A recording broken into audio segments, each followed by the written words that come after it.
ಕಾನೂನುಬದ್ಧವಾಗಿ ಪ್ರತಿಭಟನೆ ನಡೀತಾ ಇದೆಯಾ ಹೇಗೆ? ಮೇಡಮ್, ಏನಂದರೆ ಡೆಲ್ಲಿಯಲ್ಲಿ ಕಾನೂನುಬದ್ಧವಾಗಿ ಶಾಂತಿಯುತವಾಗಿ ವಿದ್ಯಾರ್ಥಿಗಳು ಪ್ರತಿಭಟನೆ ಮಾಡ್ತಿರುವಾಗ ಪೊಲೀಸ್ಗಳು ಬೀದಿ ನಾಯಿಗಳ ಥರ, ಟೆರರಿಸ್ಟ್ಗಳ ಥರ ವಿದ್ಯಾರ್ಥಿಗಳನ್ನ ವರ್ತನೆ ಮಾಡ್ತಾರೆ. ಈ ನಮ್ಮ ದೇಶದಲ್ಲಿ ಬಾಬಾ ಸಾಹೇಬ್ ಅಂಬೇಡ್ಕರ್ ಕೊಟ್ಟಿರ್ತಕ್ಕಂಥ ಕಾನೂನಿಗೆ ಗೌರವ ಇದೆ. ಇವತ್ತಿನ ದಿನ ಆ ಕಾನೂನು ಇದೆಯಾ ಅಲ್ವಾ ಅಂತ ಎಲ್ರಿಗೂ ಡೌಟ್ ಆಗಿದೆ.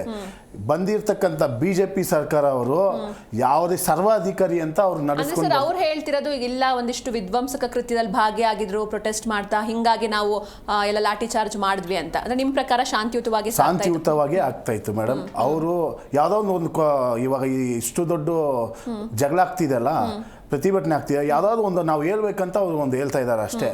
ಬೇರೆ ಯಾವುದೇ ಥರದ ಒಂದು ಪ್ರೂಫ್ನ ಇಟ್ಕೊಂಡು ಮಾತಾಡ್ತಾ ಇಲ್ಲ. ಬರೀ ಮಾತಾಡ್ತಾ ಇದ್ದಾರೆ, ಬರೀ ಮೀಡಿಯಾ ಮುಂದೆ ಬರೋದೇ ಇಲ್ಲ. ಪ್ರೈಮ್ ಮಿನಿಸ್ಟರ್ ಬರೋಲ್ಲ, ಹೋಮ್ ಮಿನಿಸ್ಟರ್ ಬರೋದಿಲ್ಲ, ಎಜುಕೇಷನ್ ಮಿನಿಸ್ಟರ್ ಅವರು ಬರೋದಿಲ್ಲ.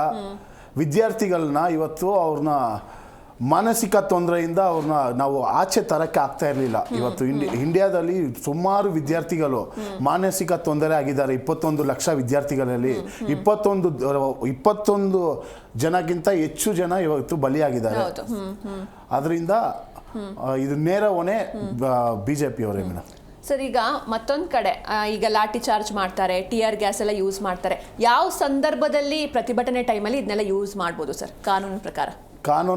ಏನಂದರೆ ಇವಾಗ ಅವ್ರು ಏನಾದರೂ ಬೇರೆ ಥರ ಶಾಂತಿಯುತ ಬಿಟ್ಟು ಯಾವ ಬೆಂಕಿ ಹಚ್ಚೋದು, ಅವರೇ ಏನಾದರೂ ಮಾಡಿದ್ರೆ ಅವಾಗ ಅವರು ಲಾಠಿ ಚಾರ್ಜ್ ಮಾಡ್ಬೋದು. ಅದು ವಿದ್ಯಾರ್ಥಿಗಳನ್ನ ಎಲ್ಲ ನಮ್ಮ ದೇಶದ ವಿದ್ಯಾರ್ಥಿಗಳೇ, ಯಾರು ಆ ಥರ ಮಾಡೋಕ್ಕೆ ಹೋಗೋದಿಲ್ಲ.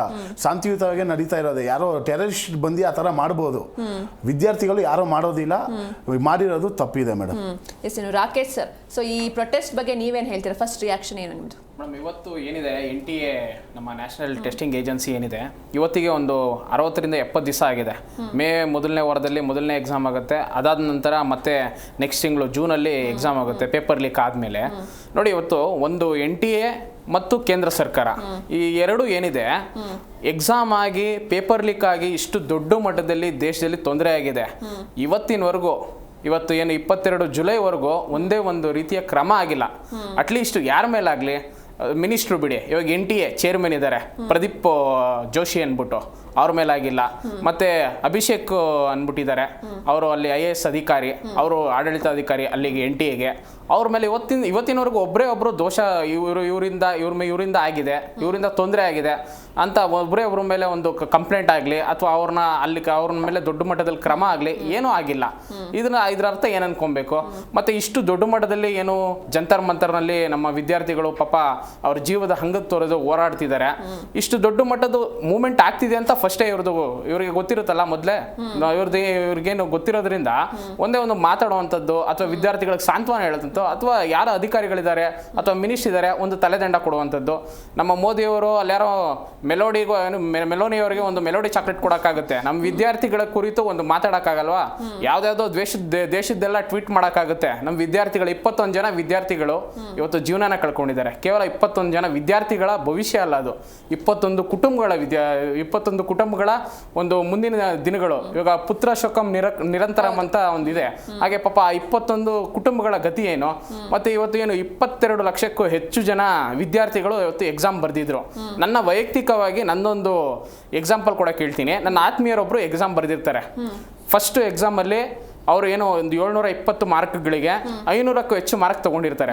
ಆದರೆ ಎರಡನೇ ಎಕ್ಸಾಮ್ ಅಟೆಂಪ್ಟಲ್ಲಿ ಬರೆದಾಗ ಅವ್ರಿಗೇನಾಗುತ್ತೆ, ಮೆಂಟಲಿ ಒಂಥರ ಸ್ಟ್ರೆಸ್ ಜಾಸ್ತಿ ಆಗುತ್ತೆ. ಮತ್ತು ಇನ್ನೊಂದು ಎಲ್ಲ ಚಿಕ್ಕ ಮಕ್ಕಳು, ಬಿಲೋ 18, 17-18 ವರ್ಷದ ಮಕ್ಕಳು, ಅವರು ಪಾಪ ಸೀಮಿತನೂ ಇರಲ್ಲ ಹೇಗೆ ನಾವು ಎಕ್ಸಾಮ್ನ ಕ್ರ್ಯಾಕ್ ಮಾಡಬೇಕು ಅಂತ. ಮತ್ತು ನಮ್ಮ ಭಾರತೀಯ ಪೋಷಕರು ಸಹ ಹಾಗೇ ಇದ್ದಾರೆ. ಅವ್ರನ್ನ ಒಂದು 7-8ನೇ ಕ್ಲಾಸಿಂದನೇ ನೀನು ನೀಟ್ ಎಕ್ಸಾಮ್ ಬರೀಬೇಕು, ನೀನು ಇಷ್ಟು ಮಾರ್ಕ್ ಬೇಕು, ಮತ್ತು ಅವ್ರಿಗೆ ಪ್ರೆಷರ್ ತುಂಬ ದೊಡ್ಡ ಮಟ್ಟದಲ್ಲಿ ಕ್ರಿಯೇಟ್ ಮಾಡಿರ್ತಾರೆ. ಸೊ ಅವರು ಮಕ್ಕಳಿಗೆ ಏನಂದರೆ ಆ ನೀಟ್ ಎಕ್ಸಾಮೇ ಒಂದು ದೊಡ್ಡ ಮಟ್ಟದ ಗೋಲ್ ಅಂತ ಇರುತ್ತೆ. ಆ ದೊಡ್ಡ ಮಟ್ಟದ ಗೋಲ್ನ ಇವತ್ತೇನು ಅದು ಇದಾಗಿದ ತಕ್ಷಣ ಪಾಪ ಆ ಹುಡುಗಿ ಒಂದು 200 ಮಾರ್ಕಿಗೆ ಪಾಸ್ ಆಗುತ್ತೆ, ಕ್ಲಿಯರ್ ಆಗುತ್ತೆ ಅಂತ ಇವತ್ತು ಪಾಪ ತುಂಬ ಕುಗ್ಗೋಗಿದ್ದಾರೆ ಆ ಮಗು.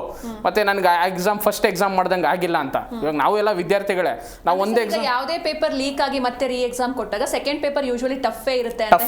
ಹೌದೌದು ಮೇಡಮ್, ಟಫೇ ಇರುತ್ತೆ. ಮತ್ತು ಇವಾಗ ನೀವು ನೋಡ್ಬೋದು, ಒಂದು 8-10 ವರ್ಷದಲ್ಲಿ ಹಲವಾರು ಬಾರಿ ಪೇಪರ್ ಲೀಕ್ಗಳಾಗಿದೆ. ಹತ್ತತ್ರ 107 ಹೆಚ್ಚು ವಿದ್ಯಾರ್ಥಿಗಳು ತಮ್ಮ ಪ್ರಾಣವನ್ನ ಕಳ್ಕೊಂಡಿದ್ದಾರೆ. ಇವಾಗ ಒಂದು 2 ತಿಂಗಳು ಸ್ಪ್ಯಾನ್ ಅಲ್ಲಿ ಕೇವಲ 22 ವಿದ್ಯಾರ್ಥಿಗಳಿರ್ಬೋದು. ಆದ್ರೆ ಒಂದು 7-8 ವರ್ಷದಲ್ಲಿ ಈ ಪೇಪರ್ ಲೀಕು, ಈ ಧರ್ಮೇಂದ್ರ ಪ್ರಧಾನ್ ರವರು ಏನು ಮಂತ್ರಿಗಳಾಗಿದ್ದಾರೆ ಅವರಾದಂತಹ ಸಂದರ್ಭದಲ್ಲಿ 100ಕ್ಕೂ ಹೆಚ್ಚು ವಿದ್ಯಾರ್ಥಿಗಳು, ಇದು ಬಂದ್ಬಿಟ್ಟು ದಾಖಲೆಯಲ್ಲಿ ಇರೋಂಥದ್ದು. ಬಟ್ ದಾಖಲೆ ಇಲ್ಲದೆ ಇರೋಂಥದ್ದು, ಹಾಗೆ ಸಾವುಗಳಾಗಿರೋಂಥದ್ದು ಸಾವಿರಾರು ಇರುತ್ತೆ.